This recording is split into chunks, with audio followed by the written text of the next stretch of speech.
what was so interesting to me is that you're a peer, you're a member of the House of Lords, and yet you are friends with someone that some would say is on the opposite end of the spectrum from you in many walks of life.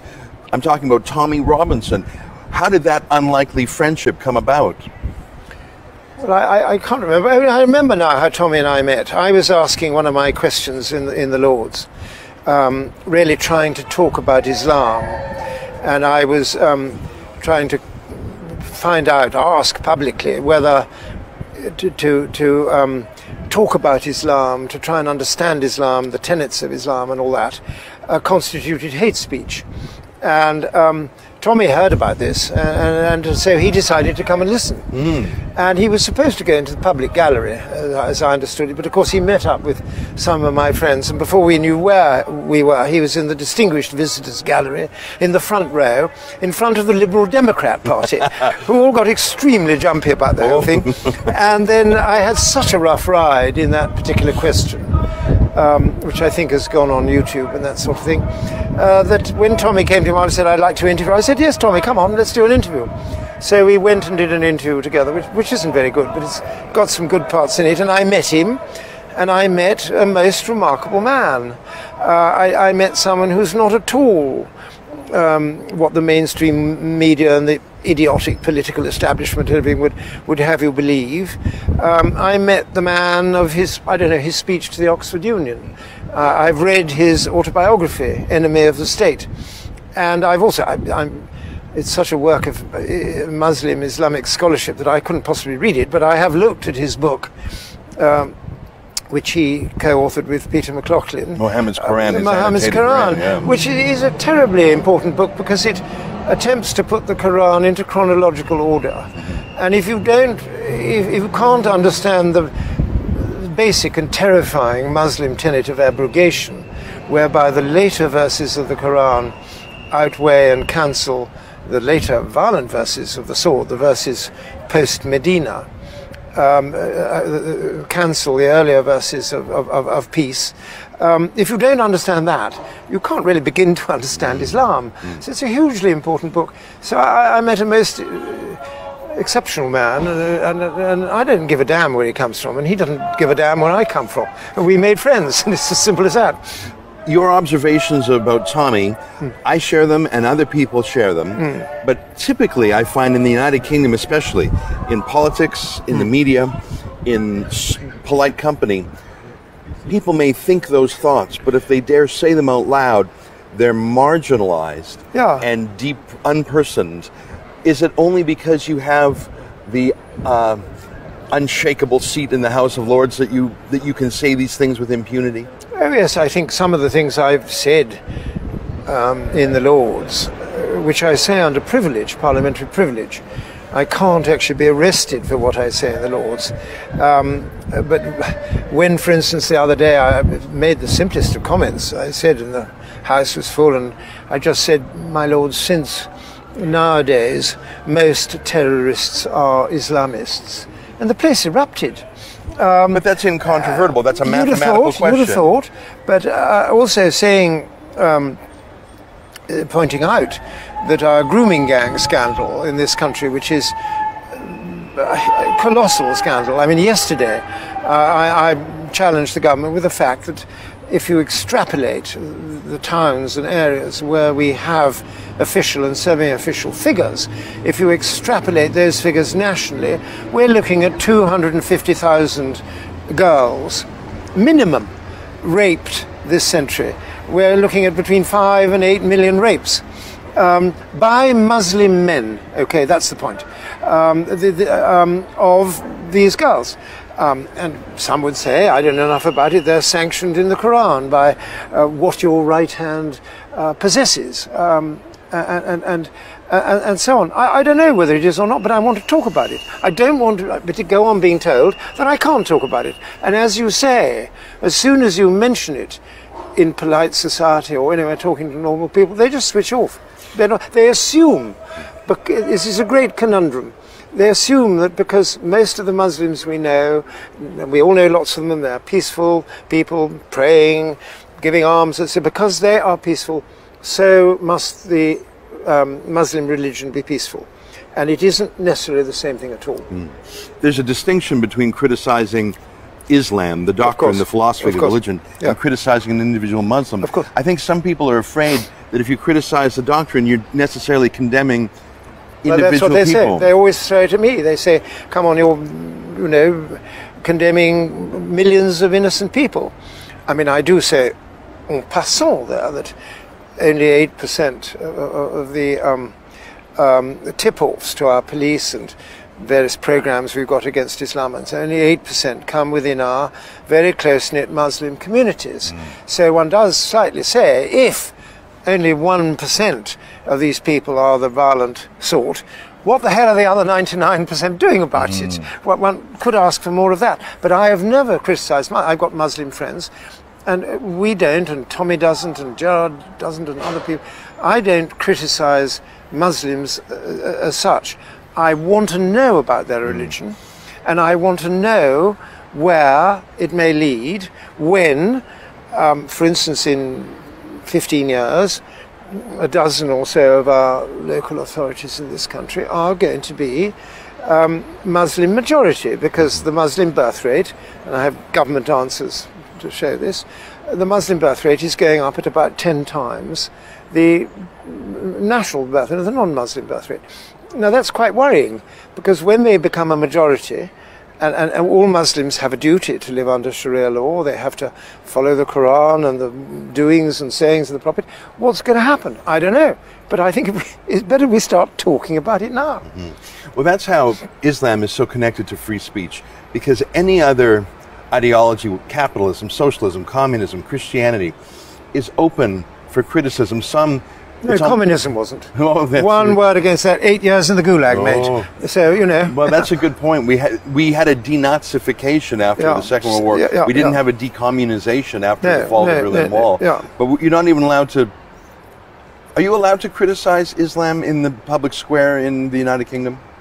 Well, I don't know, but Can you name someone who's not a Muslim himself? I see Majid Nawaz of the Quilliam Foundation has some courage. Yep. Do you have to be Muslim? He's the sort of person we really want to encourage, and the Quilliam. If you're not Muslim yourself, can you name someone other than yourself and maybe Tommy in the center of public conversation, in the public square, who can do it? Or are you instantly unpersoned? Well, I've been unpersoned, but that doesn't worry me.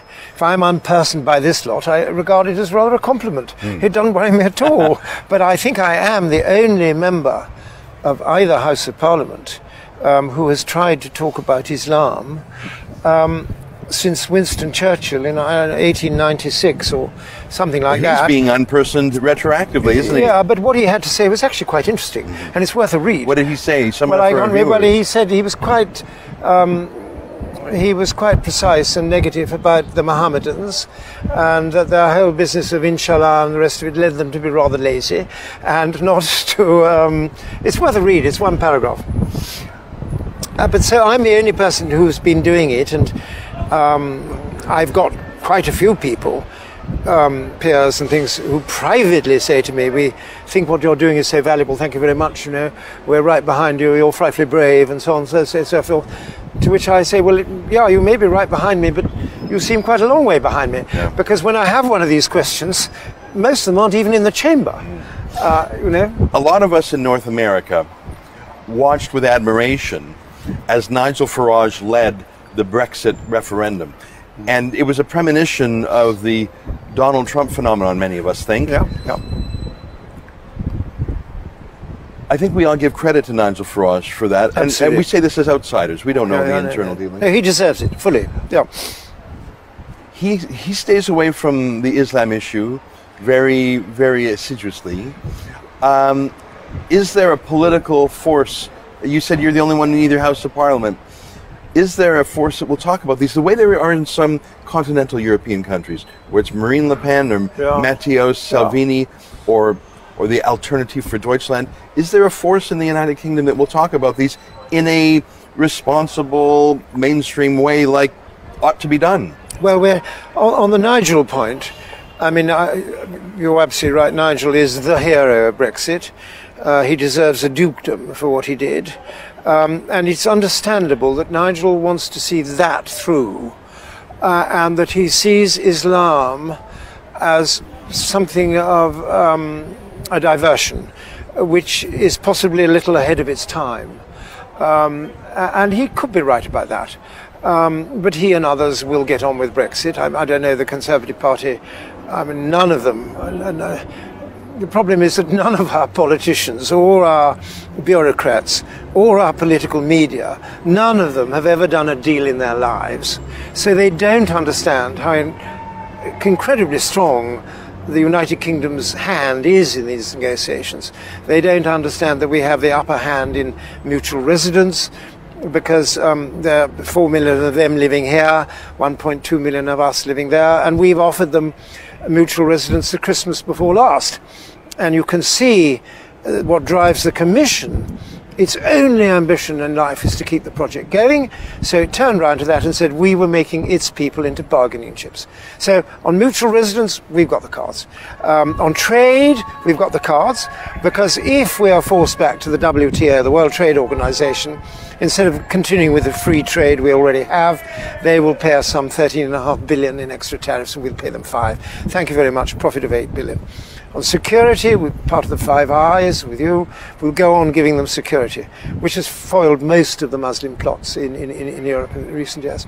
And when they've agreed all of that in the interest of their people, all that is in the interest of the people, okay, of Europe, more than it is in ours, then we should tell them how much money we'll give them. Instead of which, we've allowed them to do it the other way around.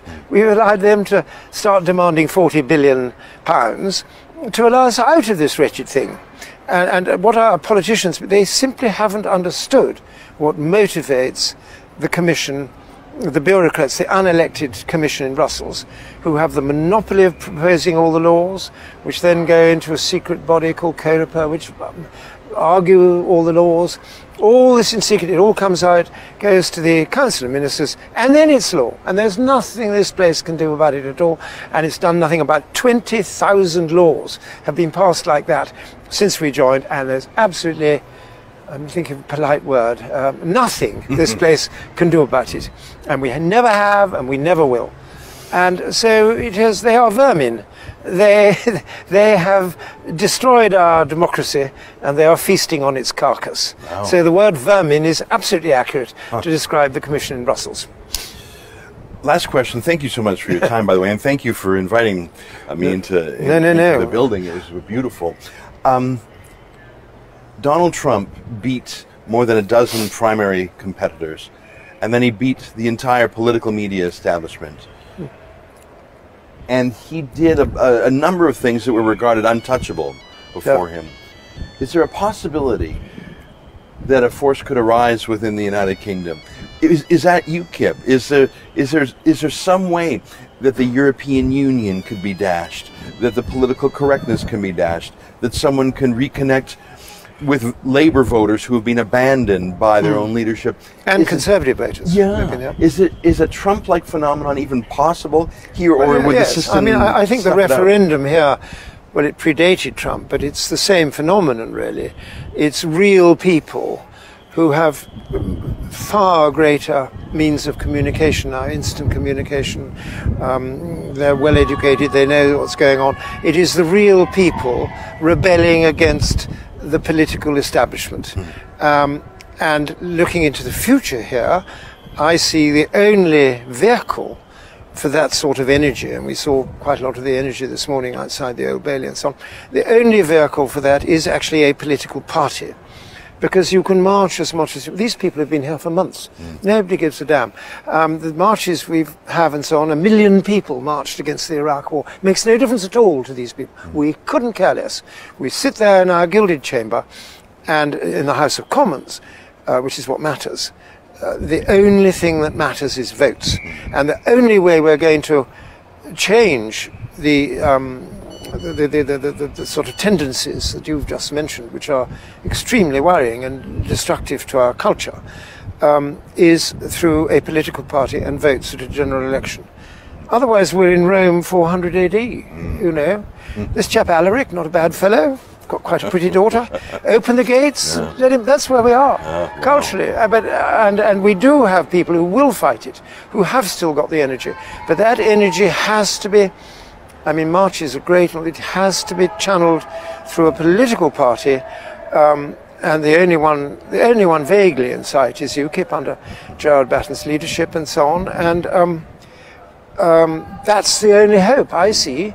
Otherwise, we will go on drifting as we're drifting, and by the time the political establishment wakes up to the threat from Islam, it'll be too late. We will have riots, no doubt about it. Probably going to have riots anyway in our Muslim, which is what the football lads and the veterans against terror, they all, this is the Dutch king arriving. Oh, the Dutch king is that's arriving. all right, God bless him. So that's my answer. If UKIP is the only political vehicle, it's tremendous the work you're doing. I mean, you're talking about all this stuff, you're getting it out there. But you won't find any of this on the BBC or Sky News, or I'm afraid. Well, I've very much enjoyed our conversation. I would talk with you all day if I could, but I know. Well, we'll have another. And the Dutch king really is. He's gone through the other door. Yeah, that right. was the fanfare of trumpets. Yeah. Well, what a pleasure to meet you in person, and I hope we can keep in touch. And we'll follow you from across the pond. We'll follow. We will. You've got the same problems.